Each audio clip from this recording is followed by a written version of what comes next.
Private సంస్థల్లో పెట్టుబడుల కోసమే కేజీ బేసిన్ ను రిలయన్స్ కు బంగారు పల్లెల్లో పెట్టి అప్పగించారా అంటూ షర్మిల ప్రశ్నించారు. ఆపద్ధర్మ ముఖ్యమంత్రిగా ఉండి సీఎం ఐఎంజీకి భూములు కట్టబెట్టారని షర్మిల చెప్పారు. పాలమూరు జిల్లా ఆలంపూర్ నియోజకవర్గం శాంతినగర్ లో మాట్లాడిన షర్మిల బాబుపై ఎందుకు విచారణ చేయరంటూ మండిపడ్డారు.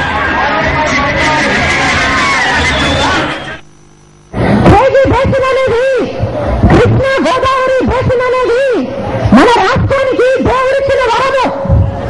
కృష్ణా గోదావరి బేసిన్లో ఉత్పత్తయ్యే గ్యాస్తో మన రాష్ట్ర పూర్తి విద్యుత్ అవసరాలు తీరడమే కాకుండా గ్యాస్ పైప్ లైన్ ద్వారా ప్రతి ఇంటికి గ్యాస్ అతి తక్కువ ధరకే ఇచ్చే అవకాశం ఉండేది.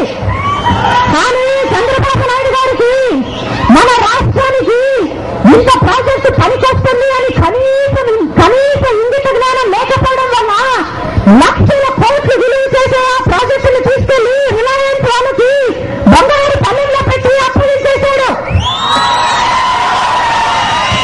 స్కామ్ కన్నా ఇది అతిపెద్ద స్కామ్ అని దీని మీద విచారణ చేయమని ఎందుకు ఇచ్చేశాడు బాబు గారు? మీ బెనామీ అయిన సంస్థలకు డబ్బులు రావాలన్నా ఈనాడు అయిన మీ పత్రికకు 5.5 లక్షలు పెట్టి ఒక్కొక్క షేర్ను అమ్ముకోవడానికనా అని అడిగితే దాని మీద విచారణ ఎవ్వరూ చేయలేక